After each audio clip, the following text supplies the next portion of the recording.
Ladies and gentlemen, my name is Jackie Lantern and I'm here with Laredo Pride, hosting Laredo Pride Storytime. And I'm really excited to start this off because it's going to be our first story time. We've been really wanting to do this for a long time. We were always so scared about what's going to happen and who would try to get in the way, but you know what? No one's going to stop us here, mama. We are on the internet and there's no stopping it unless you know how to stop a live feed. But anyways, let's do this. Obviously, I'm dressed up as the Wicked Witch, so we're going to be reading books from The Wizard of Oz. And sadly, we're not reading the first book, but we're going to be reading the second book today. So, let me get in the mood before I start introducing it. I'm going to play some music, if that's cool with you. We're going to start with Over the Rainbow, because, duh. Again, my name is Jackie Lantern, so we're going to get into this. Alright, Over the Rainbow. Now, before I start the book, these books were written by Frank L. Baum, and he's written about 14 books. If you have an Apple phone, I would recommend going to the Apple Books page and downloading the books for only $1. It's $1 for 14 books. You can't go wrong with that. Anyways, so we're here and we're gonna just get into it. So, for the author's note, let's start there. Author's note from Frank L. Baum. After the publication of The Wonderful Wizard of Oz, I began to receive letters from children telling me of their pleasure in reading the story and asking me to write something more about the Scarecrow and the Tin Woodman. At first, I considered these little letters frank and earnest though they were, in the light of pretty compliments, but the letters continued to come during succeeding months and even years. Finally, I promised one little girl who made a long journey to see me, and I prefer her request. And she is a Dorothy, by the way, and when 1,000 little girls written 1,000 little letters asking for another story of the Scarecrow and the Tin Woodman, I would write the book.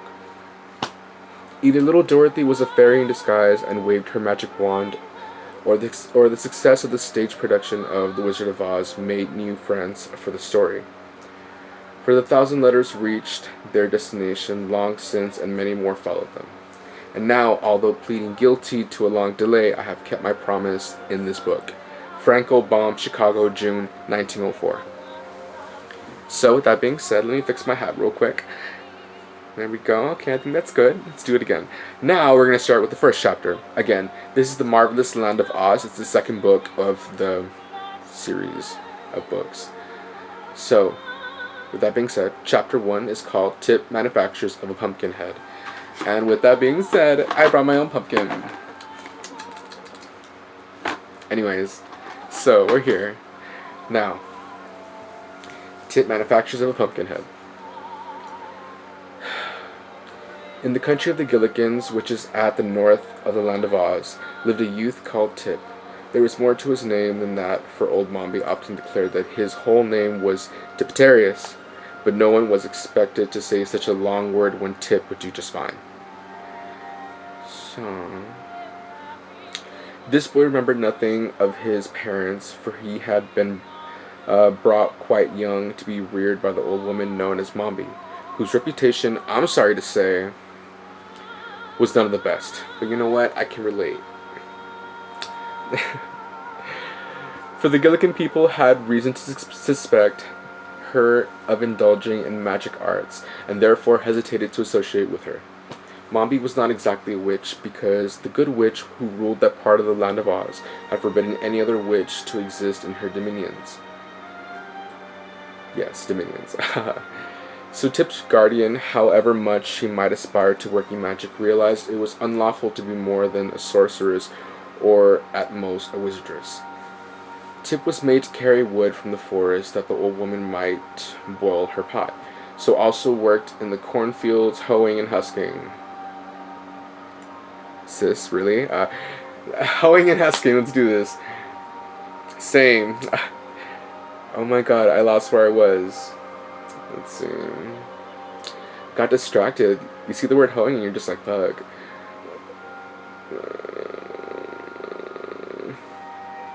Let's start again from the beginning of that chapter. Of that paragraph. Tip was made to carry wood from the forest, and that the old woman might boil her pot. He also worked in the cornfields, hoeing and husking, and he fed the pigs and milked the four-horned cow that was Mommy's special pride. But you must not suppose he worked all the time, for he felt that would be bad for him.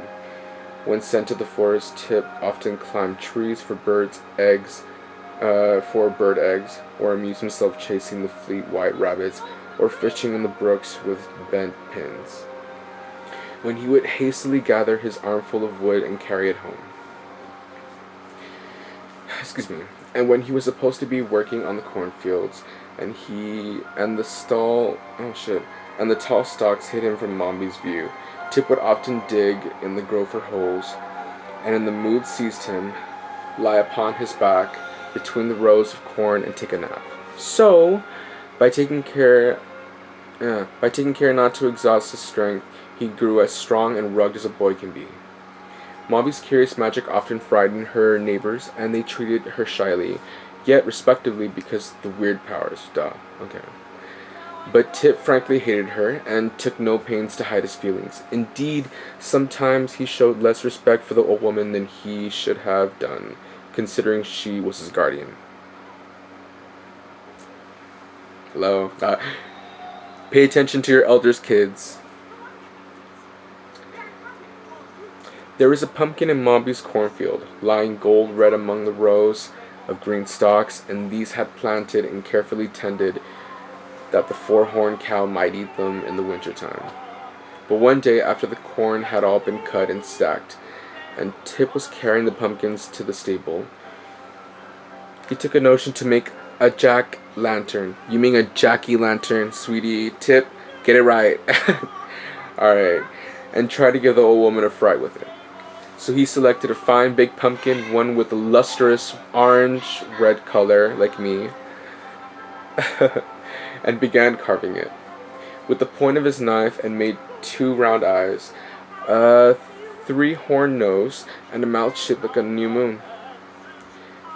The face, when completed, could not have been considered strictly beautiful, but it wore a smile so big that it was broad, and it was so jolly in expression that even Tip had to laugh, and he took admiringly of his work.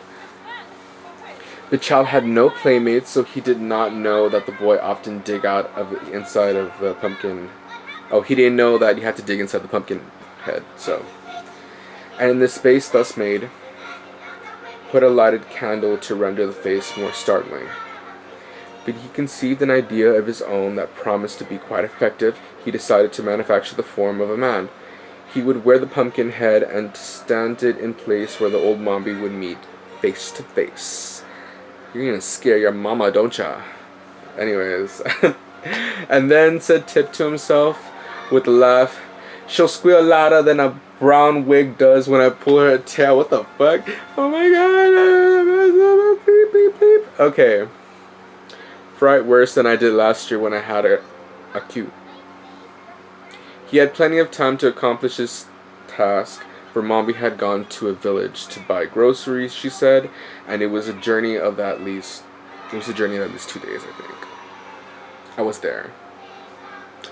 So he took his axe in the forest and selected some stout, straight saplings, damn, I can't even read these words, which he could cut down and trim all the way to the twigs and leaves. From these he would make arms and legs and feet for his pumpkin man. For the body he stripped a sheet of thick bark from around a big from a big bark tree, and he would much labor fashion it into a cylinder of about the right size. Pinning the edges together with wooden pegs, then whistling happily as he worked, he carefully jointed the limbs and fastened them to the body with pegs, whittled into shape with his knife. Alright. By the time his feat had been accomplished, it began to grow dark, and Tip remembered he must milk the cow and feed the pigs, so he picked up the wooden man and carried it back to the house with him. During the evening, by the light of the fire in the kitchen, Tip carefully rounded all the edges of the joints and smoothed the rough places in the neat and workmanlike manner. Then he stood to figure up against the wall and admired it. It seemed remarkably tall, even for the full-grown man, but that was a good point in the small boy's eyes. And Tip did not object all to the size of his creation. Next morning when he looked at his work again, Tip saw that he had forgotten to give the dummy a neck, by means of which he might fasten the pumpkin head to his body. So he went again to the forest, which was not far away, and chopped from a tree several pieces of wood in which to complete his work.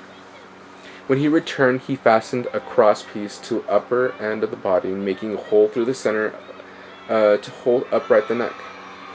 The bit of the wood which formed his neck was also sharpened at the upper end, and when all was ready, Tip put on the pumpkin head, pressing it well down onto the neck, and found that it fitted very well. The head would keep turned onto the side and to the other as he pleased, and the hinges of the arms and legs allowed him to place the dummy in a position he desired. "Now that," declared Tip proudly, "is a real fine man." I'll take a woman. I'll take ma'am, too, but whatever.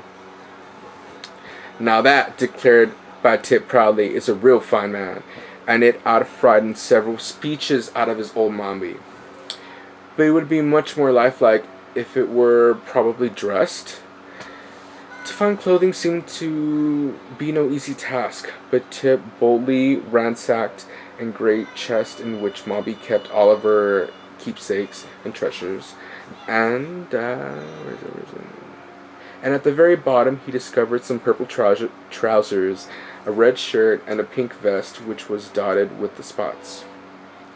These carried away to his man and succeeded. Oh my god, this is his man now? Okay, so this pumpkin man is apparently his man, because he keeps calling it a real man. Let's see. These he carried away to his man and succeeded, although the garments did not fit very well in dressing and the creature in a jaunty fashion. Some knit stocking belongings in Mombi and a much worn pair of his own shoes completed the man's apparel, and Tip was so delighted that he could dance up and down laughing, and the boy was full of ecstasy.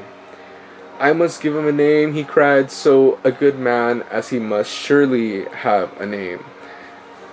I believe," he added, after the moment thought, "I will name fellow Jack Pumpkinhead." So that's the first chapter.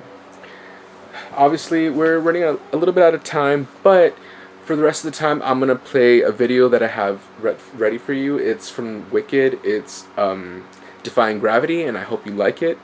And if you want to keep on continuing with the book with me, I will be doing another character hopefully next week or the week prior to that.